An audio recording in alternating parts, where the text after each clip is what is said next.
Now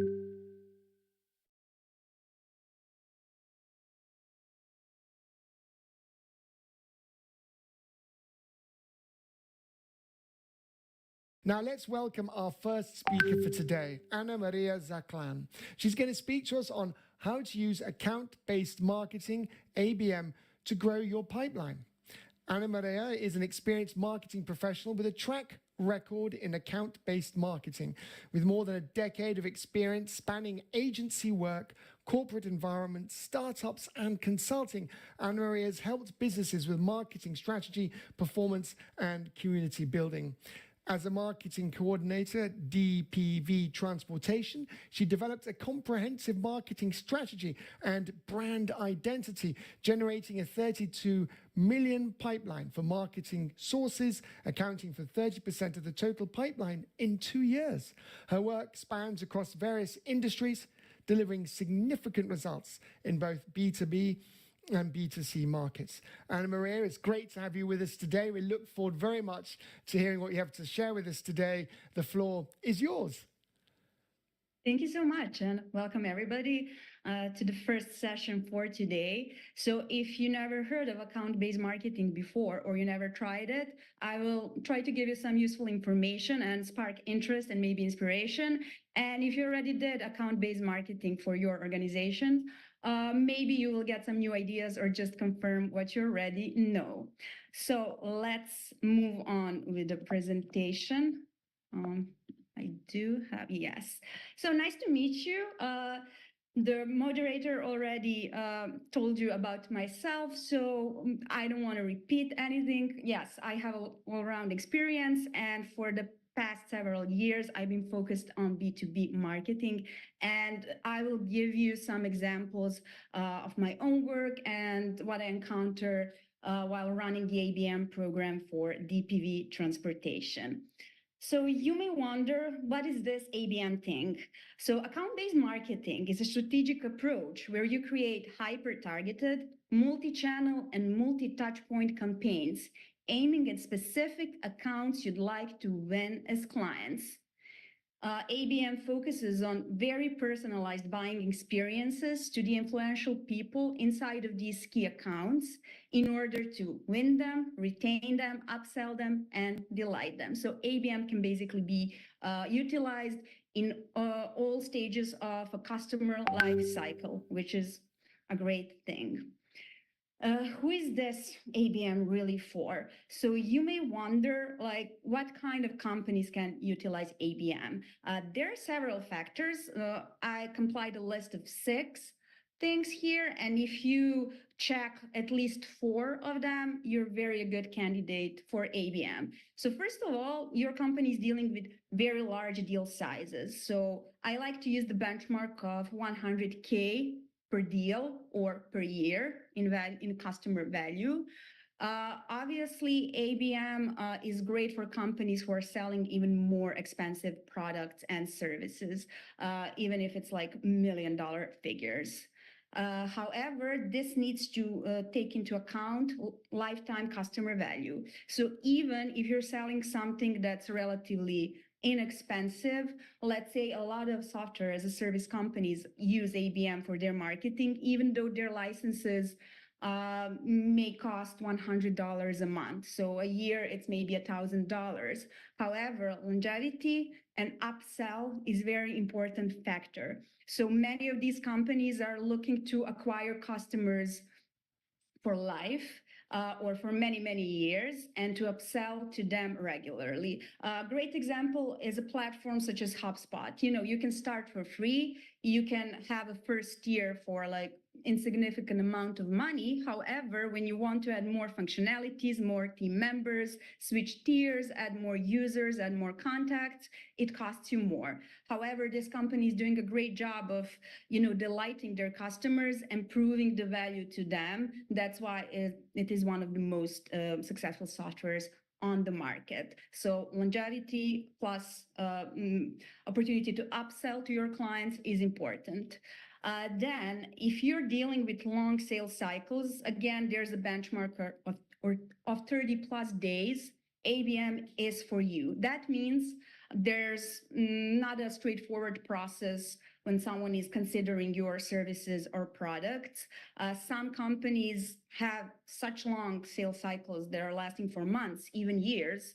At my company, DPV Transportation, we had one very large client, and the sales cycle lasted for 450 days.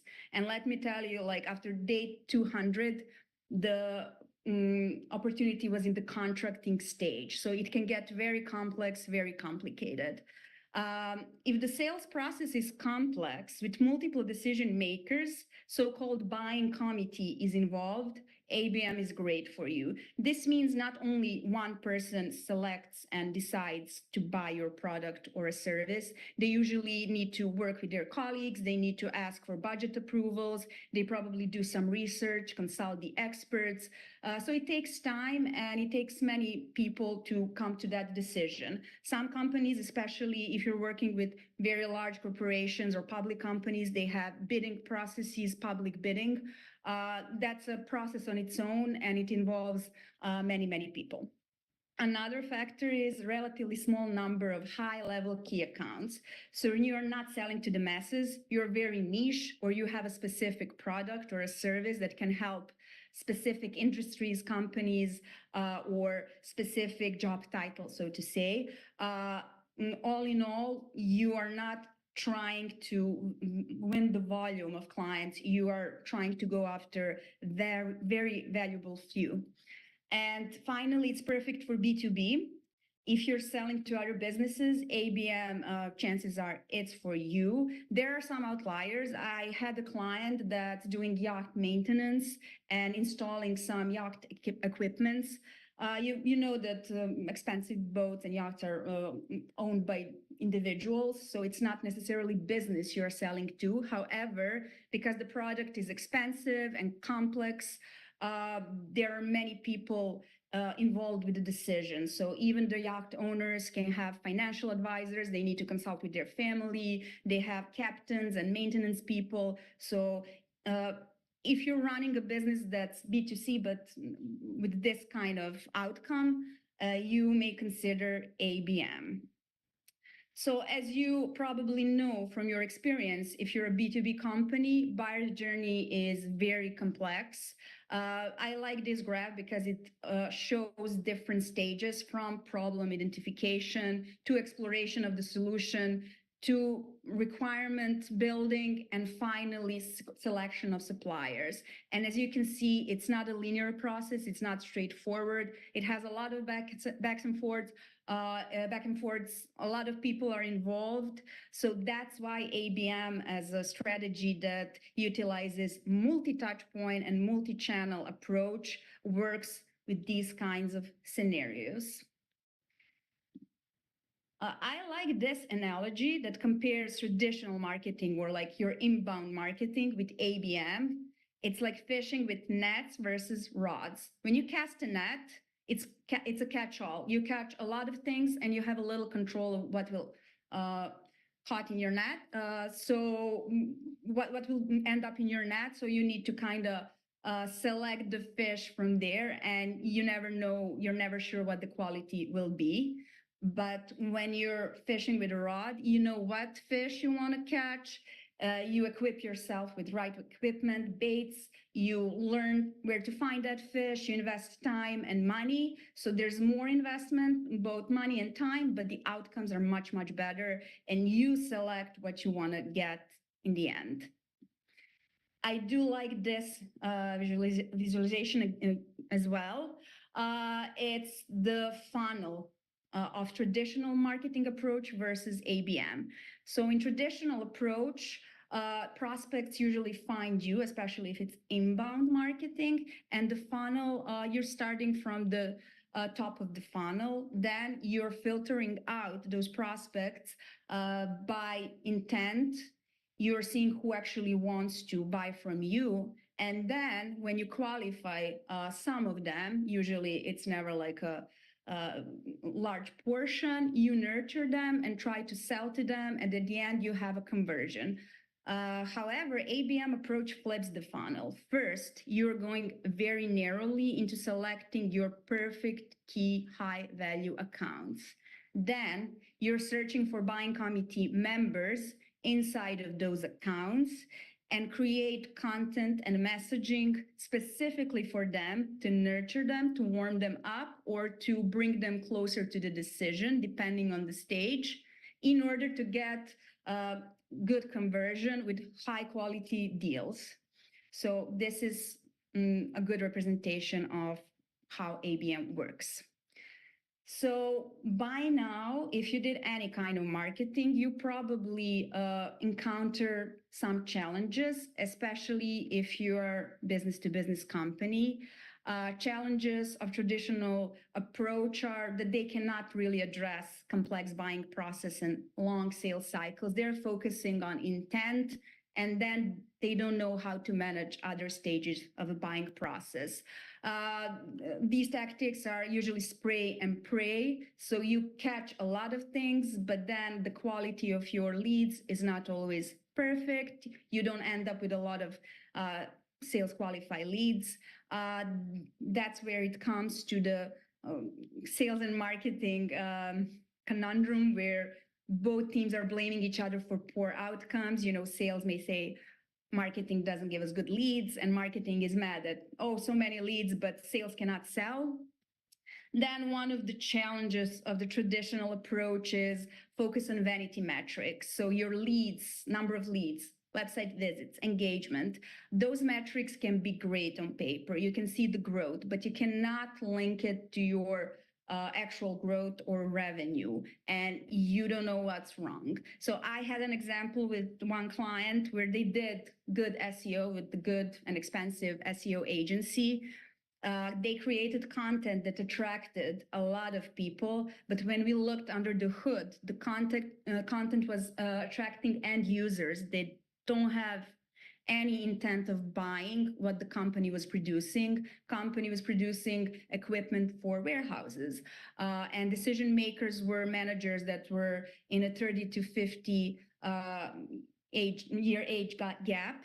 But the content they were producing was content consumed by workers in the warehouses who were 20 to 24 years old, who didn't stay on the website, who didn't explore more. They just read the article. They didn't have anything to do with challenges that the company solves for actual businesses, and they left. So the numbers were great, but the metrics were not relevant. That's why you need to focus and move from these things that will bring you vanity metrics. Another problem that emerges is no proper tech stack and tools, because in order to be successful at ABM and sales, you need to have good data. There's a bunch of tools. We will mention some of those later on that can help you with that, and you really need to be aware and invest. And challenge of a traditional approach that you may end up, you will end up with some closed deals and good leads, but you will not have proven recipe for success, because leads will come from all different, sources. You will engage with them in different ways, and you will still end up confused, like what to do, how to replicate this. So ABM is actually addressing all of that. If you're recognizing yourself as someone who's a good ABM candidate and wondering how to start, 3 alignments need to happen inside of your organization.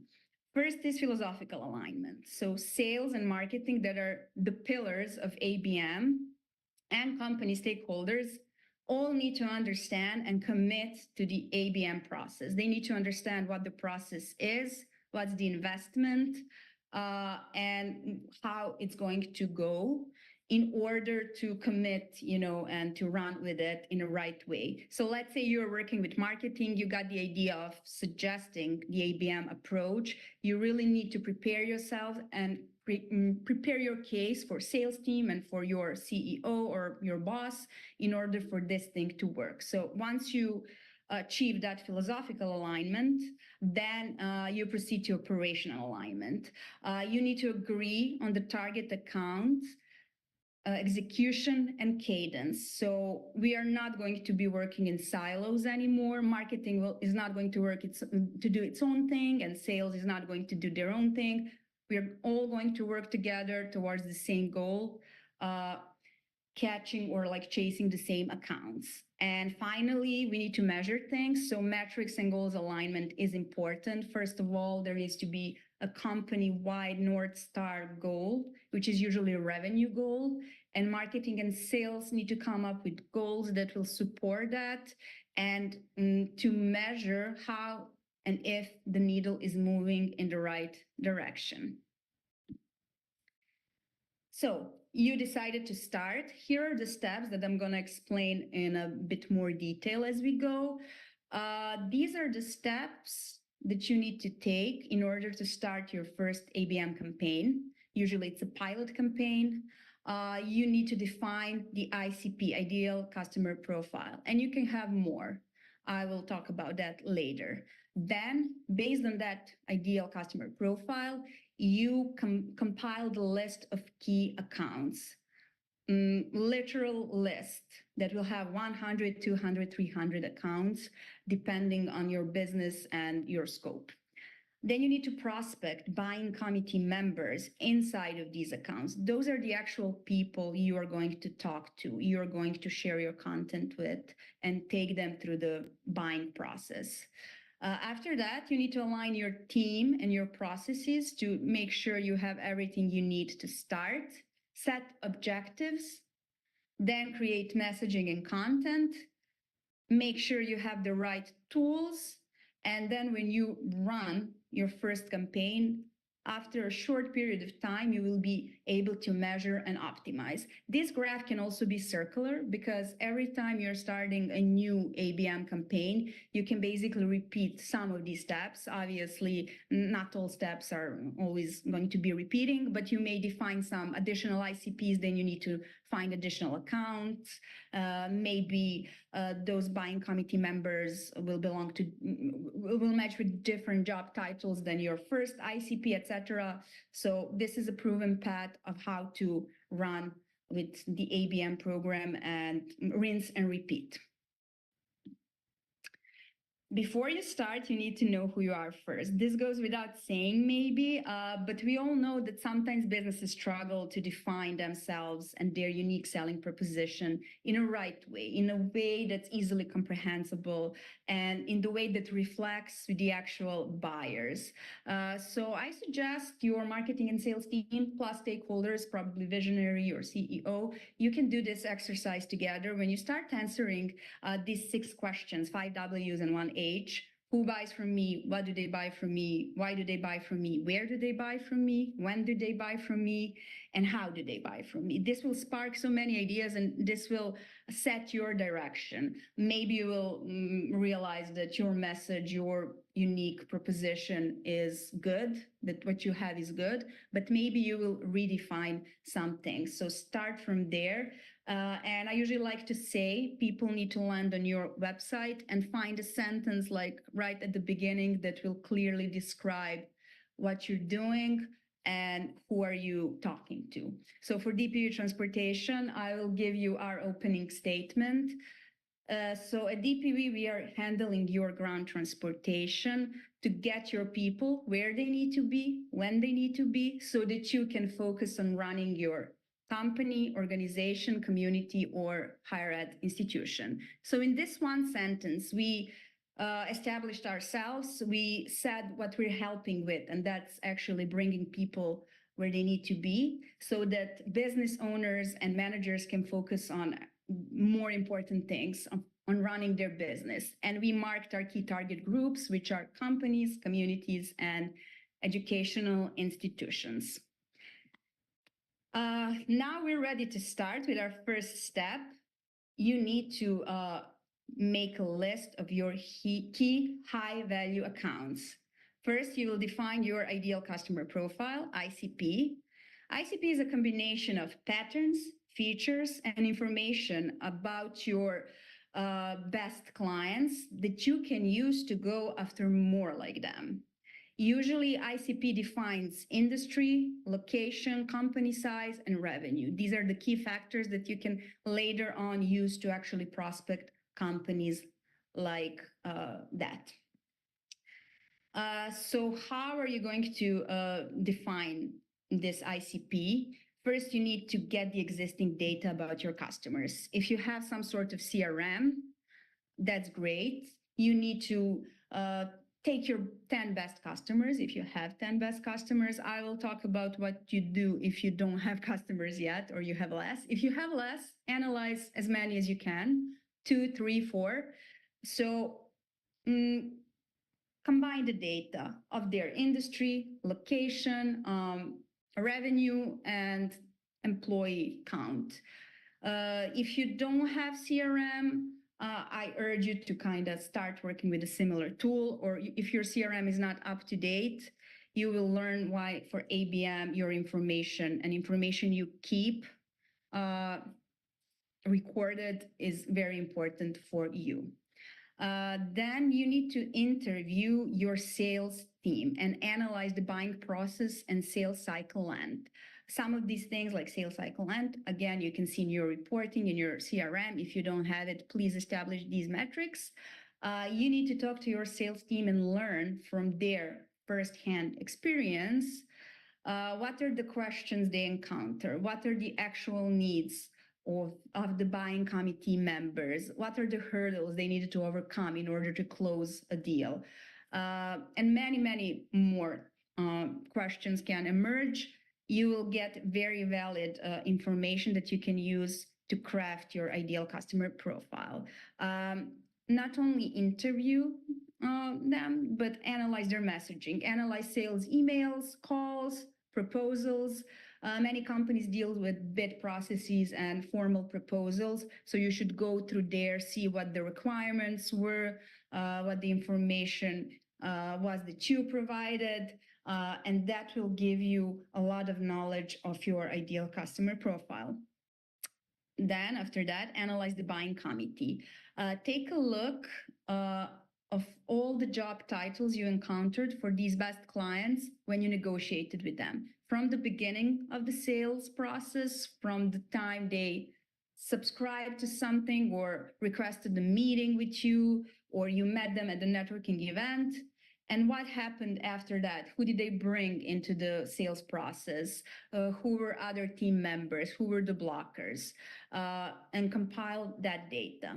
Then you will be able to define the ICP, and you can have multiple ICPs, and then you will be able to come up with a list of key accounts, actual accounts that fit that criteria, and buying committee members inside of those accounts.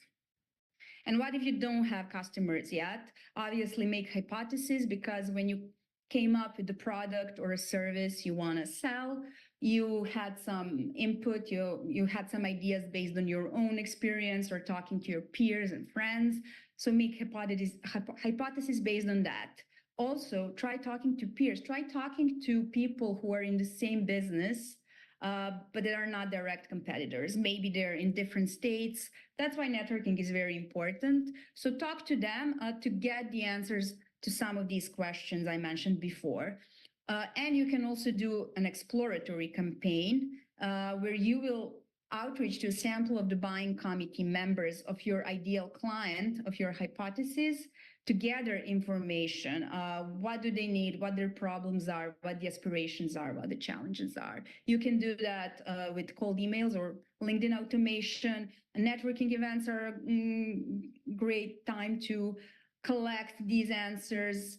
Referrals as well. You can ask someone to refer you to their client and then interview them. And again, on social media, there are a lot of forums and groups and different platforms that you can search for conversations around the problems you're trying to solve with your product or a service. And what if you exhausted your list? This is a little bit advanced for people who are already doing ABM. Exhausted how? So you have a bunch of cold leads, because when you're running campaigns, you will disqualify some of your accounts and leads. You will close the deals with hopefully a lot of them. And then you will have a large portions of those that are cold or not ready to buy from you yet. Also, like if you're running frequent campaigns, you need to rest your contacts and your leads a little bit and switch the channels. So if you encounter these issues, you can use tools to prospect more of your ideal accounts, because list of your ideal accounts, you will start with a number of accounts inside of that list, but that list is not static and set in stone. Some accounts will join that list. You will discover that there are more companies that fit the criteria. Some accounts will fall off, but good tools to help you with this is website visitors tool, where you can see companies visiting your website and their intent. You can see what pages did they visit. And if you see a company that you don't have on your list, you can explore, and if it fits your criteria for your A account list, you can start, you can add them and start campaigning to them as well. You should also be on top of your cold leads. If ABM is done right, you will collect a lot of information from people, even if they're cold. They may end up telling you straight up, hey, we have another vendor, but in 3 years, we are going to have a proposal for this service again. Or we already budgeted our year, so we can revisit this conversation next year. You need to be on top of this. You need to record this information and create labels and notes and filters that will help you stay on top of the leads when the time is right. So set up tasks and alerts and build campaigns for different scenarios, whether someone is going to change vendors soon, whether someone is going to create budget for the next year. When you have this information, you can appropriately address it and get back to them with the right message at the right time. And also, when you're a mature ABM program, you need to focus on complementary services and upsell.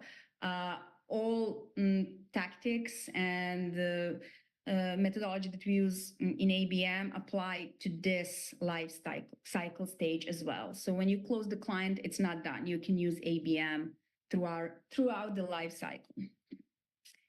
This is just an example of the company visitors tool. You can see how it's able to see who visited your website, which pages were they on, how many visits in a week, how many visitors, and that can help you reveal and uncover new accounts that are eligible for your services and you were not aware of them. You can add them whether to a normal, campaign that you're running for your top accounts, or add them to an exploratory campaign if you're not sure.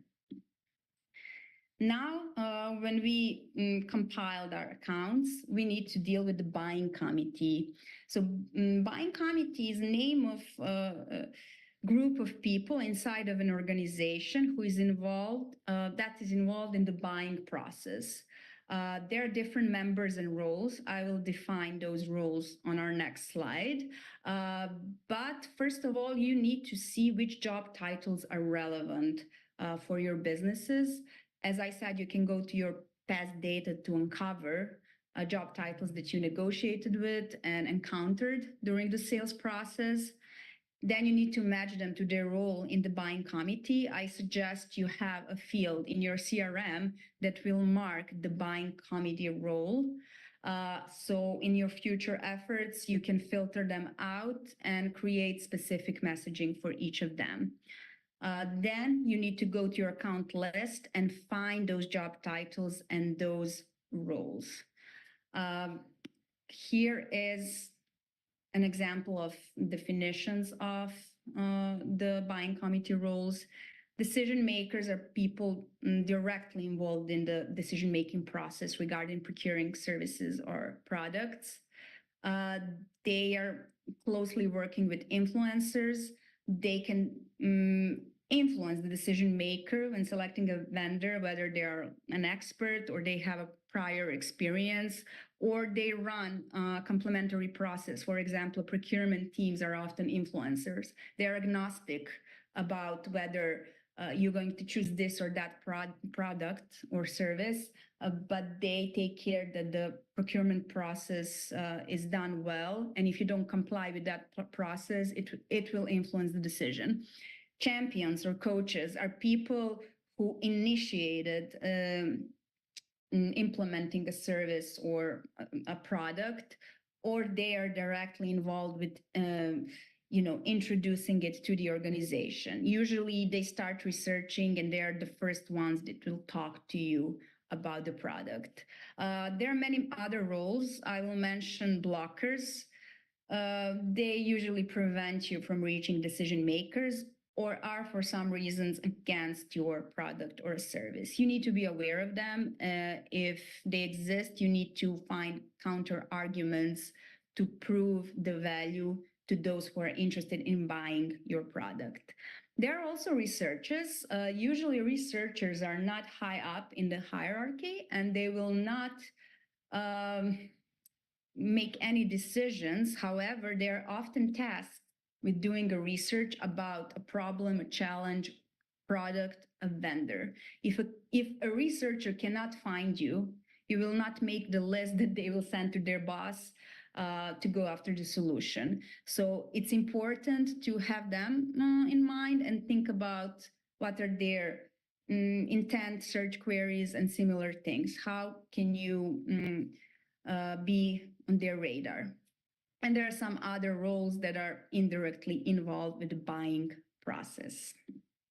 So this is an example of how you can map buying committee for one of your ICPs. This is an example that I took from DPV Transportation, where CEO is an executive sponsor. Executive sponsor is a visionary. He's not maybe involved with the decision up until the end. However, the initiative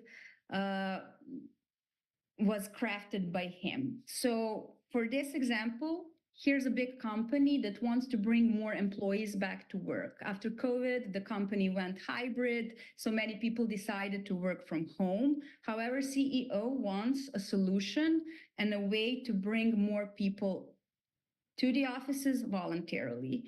And he spoke to his HR team, HR director, and said, like, give me some ideas. How can we make our employees happy and how can we make them come to the office more often? So HR director works with their team, HR partner, which is champion, which is going to introduce this idea, who did some research and said, okay, maybe organized transportation can be a good benefit and a perk and motivate our workers or employees to come back to the office and work more days from the office. So HR partner is a champion working with the HR director that is a decision maker. They also have an intern who will do initial research. However, since transportation is a very specific service, HR needs to work with head of transportation, who is another decision maker, and transportation manager, who will also implement the solution. They create the scope and they go after finding a vendor. However, this being a big company, they have budgets, they have procurement processes. VP of procurement will become a big influencer here because they need to organize the entire procurement process, invite vendors, outreach to vendors, etc. Procurement VP of procurement has his procurement manager, who will also influence and create the process, and category buyer, who specifically dealing with category of transportation and logistics, will have a researcher role. And there's one more minor influencer, that's CTO, because in the specs, when HR and transportation are defining the product and service they want to buy, they said they want to have an application for their employees to see where the shuttle buses are at and to count ridership. So CTO will also be a light influencer to evaluate that part of a service. This is basically what you can create for your main ICPs, and it will shed some light on what to go after and how to craft your message. This is based on actual examples. However, over time, you will get more different cases, and that way you can address with ABM marketing, different scenarios, and approach different services. I like to show this graph. This is an example of job titles that are important for a certain ICP. So again, this is from the ground transportation industry. Our usual suspects, decision makers that we usually encounter, and influencers that we work with in the sales process are transportation directors, fleet managers, VP of procurement, travel planners. However, I always like to look at the right side of this graph, and I call this untapped opportunity. So you can see that from time to time, some anomalies are showing up. Some job titles that are not as common when it comes to making a decision or implementing a product, but we closed some deals with HR directors and marketing managers. This points us to untapped territory, to market potential that we previously didn't see, or market potential that's emerging. So we want to spearhead that and do a little bit of demand generation on top of our regular prospecting and hunting after our best, usual suspects and key accounts. We want to see what's below the horizon. And that's why I love ABM, because you can be a little bit futuristic with it and you can generate the demand, not only respond to the demand. So now that you define your buying committee and found those people, prospected them, you need to establish people and processes inside of your organization. Marketing and sales are the main pillars for ABM programs, and they need to be perfectly aligned. No more working in silos. You can achieve that by crafting an ABM playbook that will be followed by all. So everybody needs to be accountable. If processes and SOPs are documented, no one has an excuse that they didn't know what to do. So playbook will resolve a lot of your issues. Then you need to establish regular meeting cadence. I like to say that in the company I'm working for, we meet once a week, sales and marketing teams. And then we have quarterly strategic planning with company stakeholders in order to understand broader goals and create our specific ABM goals to support those company goals. And finally, information needs to be shared across both teams, plus with stakeholders. I'm a big fan of CRM and keeping everything in there, so you don't have this tribal knowledge that lives in someone's head and you need to go to them and ask them for things. You have it documented in playbooks, in processes, and you share information with the CRM tool. For other roles that you will need, because marketing nowadays, you have so many people that are experts for so many specific things. There's no one person you can hire that will do all. Think about strategic outsource for your PPC, SEO, for your outreach or creative. You can work with agencies or freelancers, or find a hybrid that works for you. Next step is to set objectives. By 90 days, you will be able, if everything is done right, obviously, to say if your ABM is working. You will be able to see the first results, first good conversions, or very big opportunities in your pipeline. You have 3 stages of setting objectives. In the first 30 days, you need to benchmark your current metrics. So what you already know, what you already achieved. What's your average deal size? What's your sales velocity? What's your win rate? And what's your sales cycle duration? There are many, many more things you should measure, but this is just an example. After you do that, you can establish improvement KPIs and align them to the target accounts. So what do you want to accomplish, and how are you going to see if you're successful? So you're going to track total pipeline value. You should also track pipeline portion generated by marketing, from marketing lead sources. Then a number of new opportunities coming in. Then if the sales cycle duration, set up some goals. Decrease sales cycle duration by 10 days. Increase close rate by 5%. And by 90 days, you will be able to see the first results of your coordinated campaigns and optimize and scale based on that. After the 90 days, you will be able to prospect new accounts, define new ICPs, maybe explore new markets, introduce new channels, rinse and repeat. When it comes to metrics and KPIs in ABM, we use leading indicators and lagging indicators. Leading indicators look ahead and try to predict future outcomes, and lagging indicators measure what you already achieved. You need to make a connection between them. So some examples of leading indicators is number of marketing qualified leads and sales qualified leads per week, meetings booked, cold emails reply rate, ad click-through rate, cost per click, meeting scheduled, that's the same as meeting booked, sorry. And when you see an anomaly, or let's say a drop in some of these leading indicators, you can predict that they will affect lagging indicators when it's time to measure them. So total revenue, marketing generated pipeline, return on investment, return on ad spend, win rate.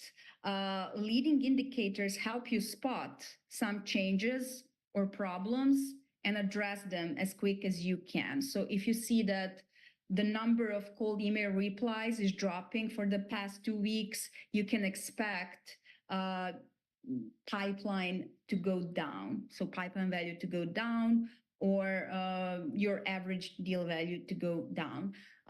Then you can think about it and explore, why is this happening? Is there like a saturation of leads? Do we have a technical issue with our email deliverability, etc.? So this is why you need to look at all of this holistically. And lagging indicators actually show you how close you are to your goal. And, you know, is there a red flag? Is there, what's the health of your program overall?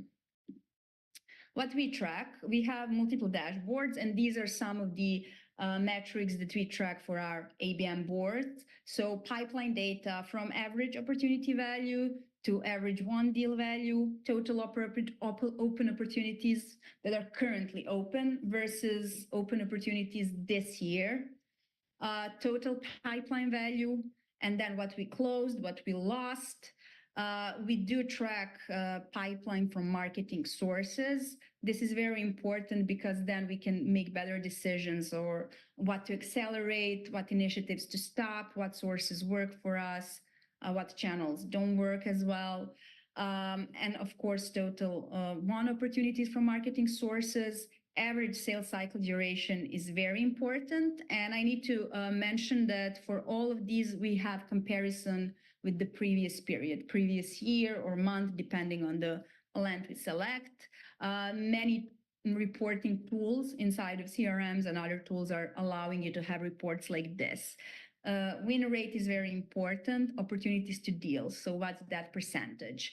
Then we pay close attention to lead source data.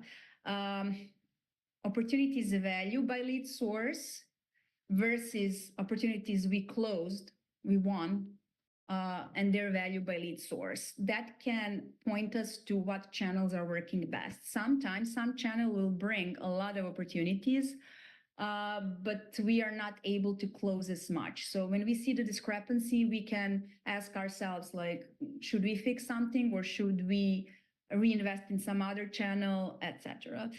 We also look at that from the point of number of opportunities open and those that we actually closed by lead source. There are some other useful metrics. One deals value per month. We have a chart, like a bar chart, where you just glance on it and you see the health of your organization. You can see the seasonality. And when you have that year by year, it's really telling. Then we like to look at our industry reports, how many open opportunities we have by industry versus how many won opportunities we have by industry. That can also tell us that maybe we are putting a lot of things from, let's say, higher ed industry in our pipeline, but it seems that we're closing most from like manufacturing companies. That's an aha moment for us. to rethink what we're doing and should we change something. Sales rep data is very important. So for each team member, you should see how many open, won, and lost opportunities they have. It can pinpoint some red flags if there are any. For example, if someone puts a lot of things in their pipeline but doesn't close a lot, that may mean that he's not following the playbook and he's, putting accounts and opportunities in that are not qualified. So it's a good indicator of your operations. And job titles report, I spoke about that earlier. This is one example, one screenshot, number of opportunities by lead source by month. It's a heat map. And why I like this, at one glance, I can see some anomalies, I can see some trends. Since this combines both marketing and sales sources, it's pretty even, and it tells me that our ABM and our channels are complementing each other. So ABM works. We are getting like a fair amount of opportunities from different sources almost equally. And then I can look at some anomalies and explore why that happened, and is there some opportunity to kind of explore this channel more? Was it just seasonality, etc.? So you should play with reports and data. It's your friend. So, but you should focus on metrics that really shows you if the needle is moving. Now that we are ready with, our benchmarks and KPIs, we want to focus on messaging and content. We should create value propositions for ICP and the buyers committee members inside of those ideal customer profiles and actual accounts that we are going after. So think about all those things. What problems can we solve for them? How do we make their lives easier? And why should they buy from us?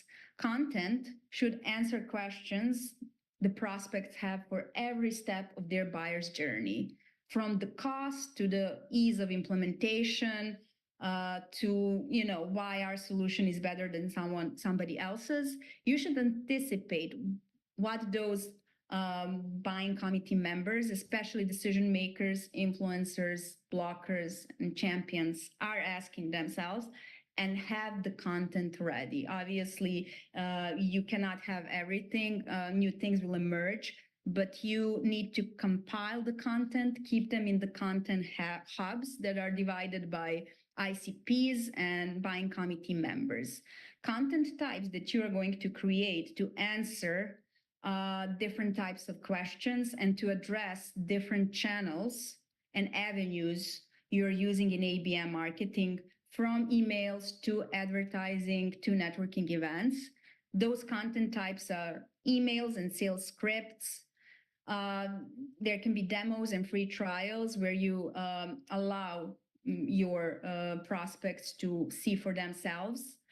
But also when they ask for more proof, you will have case studies ready, testimonials, you will have logos on your website.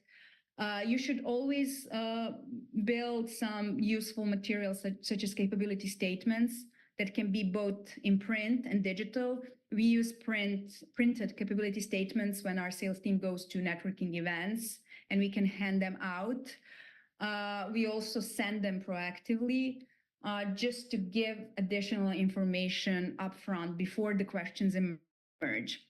White papers and similar educational tools, that's one of the favorite things for me, because it's soft sales. You're not actually trying to sell, you're trying to teach, to add value. And in that way, you're positioning yourselves as leaders in the field or authority. Interactive tools are also amazing if you can have them. So many companies, especially if it's software, they have a return on investment calculators.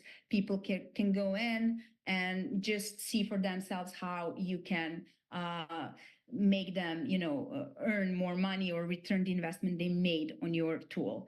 There's a question about gated versus ungated content. I'm a fan of ungated content, especially in ABM. People are not happy to give you more information nowadays. Maybe like 10 years ago, people were filling out the forms just to download a piece of material. Now that's not the case unless you're offering something very specific and valuable. Don't gate your content. Just let them get the information they need, and they will come to you when they have the need, because they will recognize you as an expert and as someone that really knows what the pain point is. You need to match the content with the intent of the buying journey stage. So there are different stages, from consideration, research. There are additional questions that the initial decision maker that's ready to buy from you will encounter. So they need more proof. So match the content with those stages and match it to the channel. Obviously, not the same content will be used in emails, not the same content goes for ads, etc. A hyper-personalized approach is where the money is at in ABM. So you should put your attention into creating a very personalized content, especially when you're doing email and LinkedIn outreach. That outreach can be cold to people you didn't speak to already, people who don't know you. The more personalization and the more human touch you can put in that, your campaigns will be more successful. Then you will have outreach for your existing leads, cold leads, leads or prospects that are currently negotiating with you. Again, the more personalization you can put in, the better. People may say, but personalization takes a lot of time. That's why you're not marketing to huge number of people and leads. You are handpicking the accounts and handpicking people, decision makers and influencers inside of those accounts, so that you have bandwidth to actually personalize, and you will see the return and you will see the effects of that really quickly. Also, now we have tools that can help us with this. You should build specific landing pages for each ICP. You can use those pages in ads, so the ad will not go to your homepage or some general quote page. The ad can go specifically to the page of your target group, especially if you're doing your targeting on LinkedIn. LinkedIn gives you the opportunity to upload your list of key accounts and then filter them out by job titles. That's your target group, and you can build a very specific page for them. Also, your pages need to match search intent. If you're running search ads, you should cover upper funnel, mid funnel, and bottom funnel. Obviously, different questions and different types of problems emerge in all those stages. You should invest in building pages that will reflect that. Personalized gifts. Gifts is something that can be used and utilized in ABM. And my old boss used to say, there's more space in your mailbox than your inbox. That's kind of true nowadays, like the content is coming from all directions, especially from our screens. So some old-fashioned and more traditional ways to spread your message can be very refreshing. Obviously, you need to be very specific with who will receive the gifts, not to overcross some lines. And usually it's done in the negotiation stage or to delight and upsell the current clients. Specific capability statements, I already spoke about that. It's very useful to have during networking events or just in your negotiation process. Demand generation is a specific strategy that I like, and that's synonymous with ABM. It's a long-term education-focused strategy that prioritizes reaching and engaging out-of-market buyers. So if you want to reach new markets or promote new product or service, you should first generate the demand, the need for that. This strategy does not do explicit sales. So the point is in educating and building awareness. You want to generate the need that doesn't exist yet within your market, but you see a spark of it, a glimpse of it. And in parallel with your campaigns that are aiming towards hard sales in your ABM program, you should always think in future terms. see if there's some market opportunity that's untapped for you, and start building your demand generation campaigns. When it's done right, you will definitely stay on top of mind when the need arises. And parts of these campaigns are those white papers, those useful tools, just matching your vision with what you think the need will become. I will give you an example from DPV transportation. So sustainable transportation is becoming a topic. However, it's not here yet. The infrastructure for electric vehicles is not there yet in full capacity. However, many states, companies, countries are preparing to introduce more greener transportation. That's why we worked with experts to create a calculator that will calculate greenhouse gas emissions from fleets. So the company can see what's their emission when they put in the types of vehicles they have, the routes, the mileage, the number of vehicles. Then we help them see other scenarios. How can they decrease their footprint and greenhouse gas emission by introducing electric vehicles or maybe shortening their routes, etc.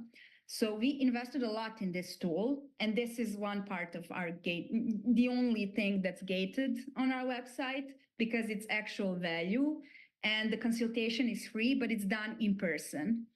That way, even though demand is not there yet, we are preparing people for what's coming. We are giving them information. We are giving them real value. We are not trying to sell them anything, but I bet you we will be on top of mind when they need an electric vehicle fleet or consultancy about their sustainable transportation program. And in demand generation, that's the only initiative where we pay attention to these leading indicators and a little bit of vanity metrics like traffic increase, engagement rate, search volume, etc. So ABM, as I mentioned before, is great for all life cycle stages. It's not only when you are trying to sell to the customer and close them as a client, but it's also great when you need to retain them, upsell them, and delight them. Delight them in order for them to sell for you and become your advocates. And for all these stages, you can use different tactics, complementary tactics, obviously, and complementary content, and have the cadence that's in sync with your ABM goals. So now that you're ready to start running your campaign, you need to design that campaign. You need to select the channels. You shouldn't, and maybe you can, due to the budget and time, do everything at once. You need to select channels based on the budget you have at the moment, based on the bandwidth and the team you have at the moment, and that's in alignment with your buying committee behavior. So you did your research, you know where your buying committee lives. You know they're on LinkedIn. You know they're visiting certain networking events. You know they operate through email a lot. You know they're not searching for vendors on Instagram. So based on that, you will select several channels, and especially if this is your first campaign, pilot campaign, you will select something that seems most reasonable and that will offer low-hanging fruits. Then you need to adjust messaging for each medium, personalized outreach if you're doing email or LinkedIn. You need to organize things you have in content hubs based on buying committee members. And you need to pay attention that your campaigns or that your content message is matching intent queries for upper, middle, and lower funnel for every step of that process until the purchase happens. This is one example of one branch of ABM campaign that you can run. So you can have your search advertising on, aiming at the problems you are solving for the client, and targeting those keywords they are actually Googling when they're trying to find a solution. At the same time, you will have a portion of LinkedIn ads that are very narrowly targeting your ideal accounts and job titles inside of them. And at the same time, you will do some demand gen SEO, writing that educational content to address problems and emerging needs. All of that can get you some website visitors, and these website visitors will be hit with the remarketing that's always on. At the same time, you're targeting the same account and job titles with your cold outreach campaign. It's usually 3 to 4 steps. The goal of the campaign is to get positive replies, to schedule some meetings, or learn new information. If the lead is in need of your service, if it's the right time, when is the right time. If you don't get an answer, you can put those same leads who are non-responsive into a LinkedIn campaign. So you see how different channels are complementing each other and feeding out of each other. Whenever you have a positive reply and that's a sales qualified lead, you send it to your business development executive to deal with them later on. Here are some other steps. Let's say you never hear from any accounts through your email or LinkedIn campaigns. You can do a batch of cold calling. So you're combining different tactics, you're orchestrating them, and you're kind of strengthening the message that will reach your target audience from different directions. This is just one of the examples. It can go much complex, and as your ABM program is getting more mature, it will become more complex, but also more rewarding. In order to do all of this that we spoke about, you do need to have proper tools. So first of all, CRM, very important. I like to say that you are as smart as your CRM is up to date. That's why everybody who touches leads and prospects from marketing to sales, they need to label leads appropriately, add notes, set up tasks and reminders. CRM also offers you functionality to build custom reports and track your KPIs, the ones that are important for you. And many CRMs have native integrations with other tools for advertising, SEO, etc. So everything goes into one place and you can create a bunch of reporting out of that. Then you need to have your outreach and advertising tools. Advertising tools are usually free because Facebook, LinkedIn, Google, Microsoft, they have their native platforms and experts love to use those platforms. However, when you're doing outreach, it can get a little bit tricky. There are some tools that can help you send cold emails or cold LinkedIn campaigns, but you need to be very careful how to use it. Before I get to that, I just want to mention how UTM tracking is very important. So you need to track your links you use on all channels in order to get data about your lead sources. Whenever you get a conversion or a positive interaction with your brand, you want to know the source by tracking links that you use in advertising, in emails, in other materials. You will be able to have a full picture of what works. Don't overlook technicalities. It's very specific, especially if you're doing cold outreach. You need to be careful not to send from your original domain because it can get blacklisted and blocked from many servers and the message will not be delivered. That happened to one of my clients before they became my client. They didn't know that. Their sales team was sending a lot of cold emails, like hundreds a day. And after a couple of months, they got blocked. The solution is alternative domains, email warm-up, setting up sending parameters, honoring LinkedIn sending limits per day, and also making sure you're eligible for advertisement because some types of ads have limitations and some types of businesses also are limited with some features. For example, hiring ads, then healthcare industry has some limitations, pharmacy, again, some limitations. There are types of industries and businesses that cannot promote in regular ways, and you need to do your homework before you start. but those technicalities are very, very important. Examples of tools and tool stack you can have. Some examples of CRM programs are HubSpot, Salesforce, Zoho, SharpSpring, cold emailing. I tested all of these at some point. Reply, Lemlist, Instantly. Obviously, the list goes on, but here are some quick ideas for you. Then for LinkedIn outreach, you can use Alfred or Dripify. For integrations, if your program doesn't integrate with your CRM, you can always make custom integration with Zapier. It's golden for us because I encountered some CRMs that don't integrate with a bunch of things, but Zapier can solve it. For prospecting and sales intelligence, you can use tools such as Clearbit, Seamless AI, Apollo, LinkedIn Sales Navigator. That's how you hunt for your A accounts, cross-check your data, see your website visitors.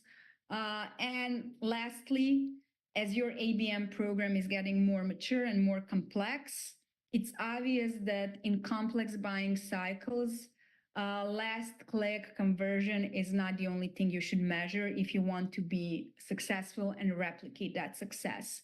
Since buyers are interacting with your content in different channels, they're doing their research for many weeks. So they may visit your website from the ad click and then leave. And then after 10 days, they will think of you and go directly to your website. Then they will Google their problem and land on your blog post explaining the solution. Then they will meet with your sales team in a networking event, remember your company, start talking to them, and maybe open the opportunity based on a couple of email exchanges.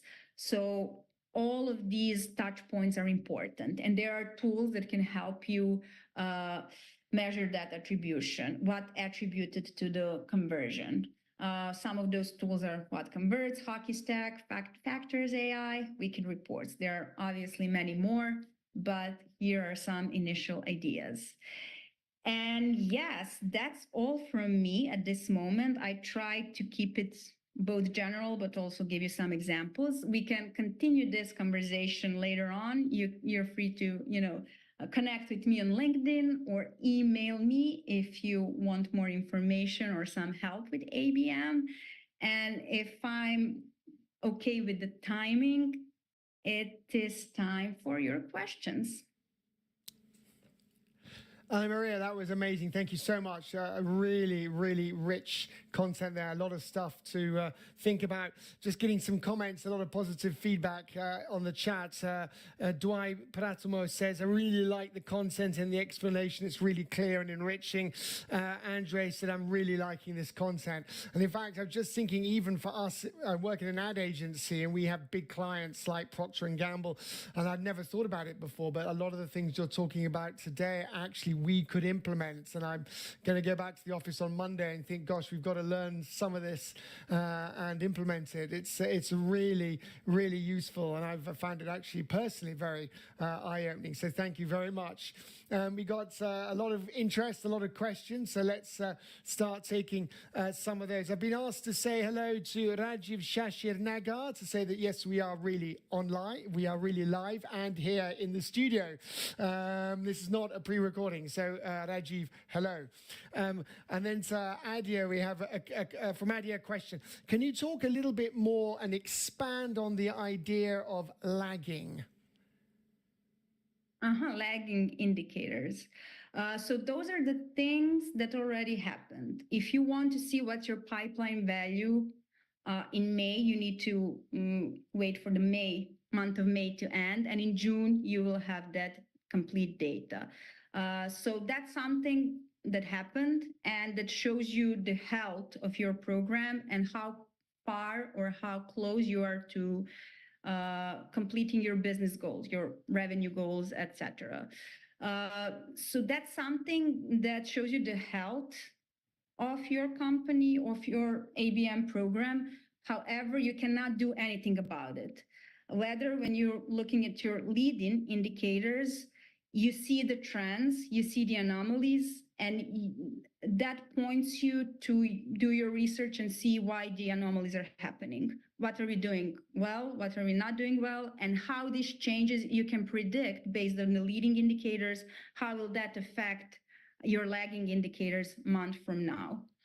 So, like KPIs are always specific to the company and specific goals and the industry. So I mentioned some of the most obvious one that we use in ABM. That's obviously pipeline value and return on investment. Everybody always asks about that.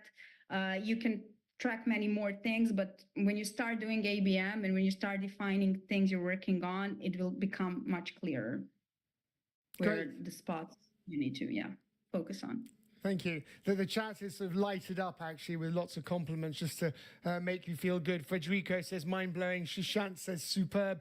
Nikki says, brilliant presentation. Helena says, thank you. Anna Maria. Marcella says, she is a very...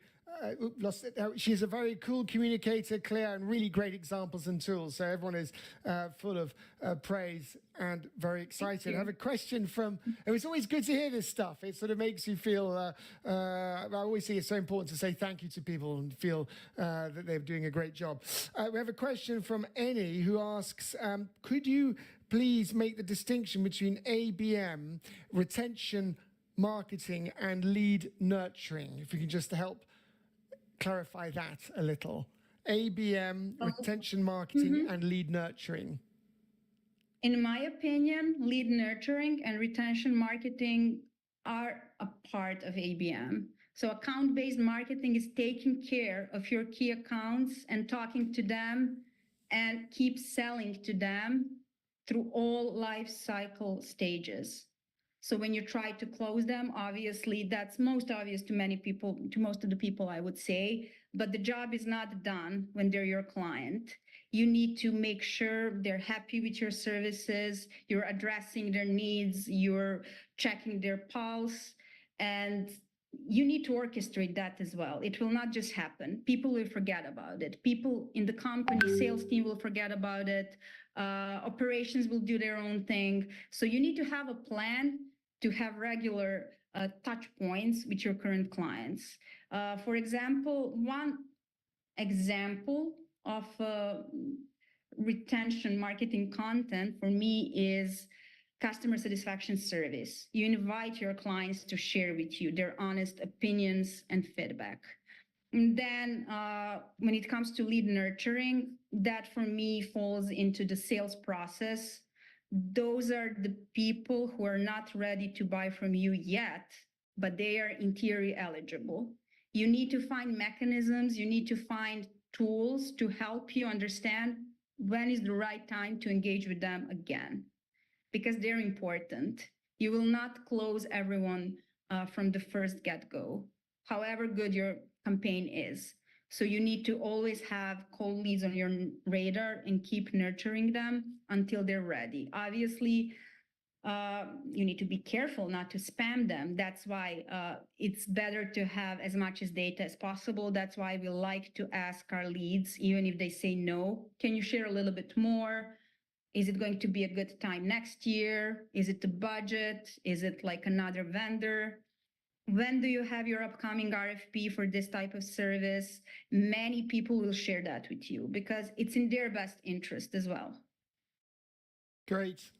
It's a good question from Moteb here. It's quite complex and it's very involved what you have been talking about today. And there's a lot to think about. And in fact, I should tell everyone that all the slides and the recording will be uploaded tomorrow. So do go back and revisit, re-listen, look at the slides again. Moteb is a very good question. It's like, how can we decrease the complexity in ABM? Is that possible? Okay, it is possible with the right tools and right processes. It's a bit of heavy lifting at the beginning, but it becomes easier. Also, with strategic outsourcing, there are actually agencies and individuals who are running, let's say, cold outreach campaigns. And when you have good relationship with them, when you have good strategy, good communication, they can do a big portion of work for you. ABM is complex. However, the return on investment is very good, and it justifies that complexity. So I would rather spend a little bit more time on fewer leads and get better conversions, bigger deals, than just do something automated and, you know, some mass marketing and get whatever I can get, you know. Great. Fabulous. We're going to have that time. We've actually gone over time by a couple of minutes, Anna Maria, but there's so much to think about, and it's always good to leave when there's too much and there's much more you want to talk about, rather than finding yourself in a position where there's 10 minutes to go and nothing to talk about. So thank you so much. Now, if you visit the chat and have a look, you can see for yourself how much people have been saying. A lot of people are saying thank you, great presentation. I'm just dancing through the comments here. Excellent, informative presentation from Jep Video, a wealth of knowledge and great insights. Thank you, Anna, so much. So a big thank you from all of us.